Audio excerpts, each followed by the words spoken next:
տարածաշրջանում կտրուկ իրավիճակը փոխվում կապված Իրանի հետ։ Այդ ամենը լինելու է շարունակական։ Սա չի դադարելու եւ ձգվելու է տարիներով։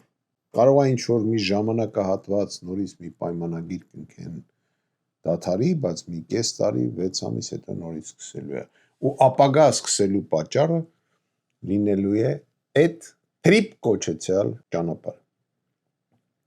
Մեր խնդիրները Ռուսաստանի հետ գնալով ավելի են խորանում։ Մեր երկրի ղեկավարությունը համաձայն է ողորմություն խնդրի Եվրոպայում, Ամերիկայում, ինչ որ գումարներ նվեր ստանա,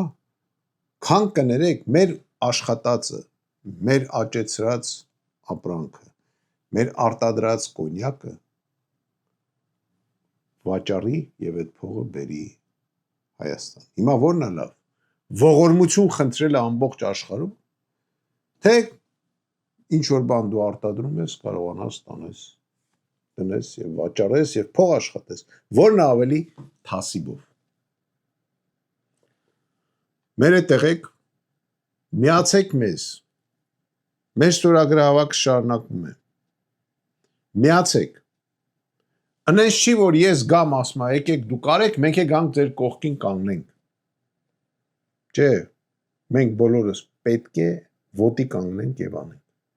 Պետք է սրանց շպրտենք այդ աթոռներից, իրանք ընտրություններով չեն գնալու։ Ոչ հիմա,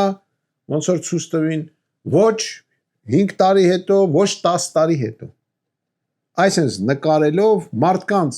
պարկասնելով, ձեզ բոլորիդ վախեցնելով, որտեվ այդ ամեն ինքան ձեզ վախեցնելու համար։ Մարդասպան են բռնում, գալիս են խելոք տրանզանգը տալիս են, ասում են գնացինք մեր հետ, այն էլ խելոք գնում է մեր հետ։ Բայց մարդուն, որը 5 անգամ կանչում են քնչական ծառայություն, խելոք հելնում գնում է այդ քնչական ծառայություն, մեկ էլ չգիտես խի, գալի գետին են բարձրացնում։ Ինչի համար։ Մեզ բոլորիս վախեցնելու համար։ Մենք կարանք նոր ստարտ սկսենք մեր ազգի համար։ Մենք կարանք վերածնվենք նորից, նկարում գաղափարապես եւ առաջ գնանք։ Միացեք մեզ։ Ես գիտեմ ոնց անեմ։ Արդեն ես պետք է ասեմ, լավ տարեք, ծանր տարեք։ Ես գիտեմ ինչ անեմ, որ այս վիճակից դուրս գանք։ Որ Հայաստանում համերաշխություն ունի։ Ռուսաստանի հետ բոլոր հարաբերությունները դզվի, Եվրոպայի եւ Ամերիկայի Միացյալ Նահանգների հետ ունենանք լավ հարաբերություններ։ Շնորհակալություն։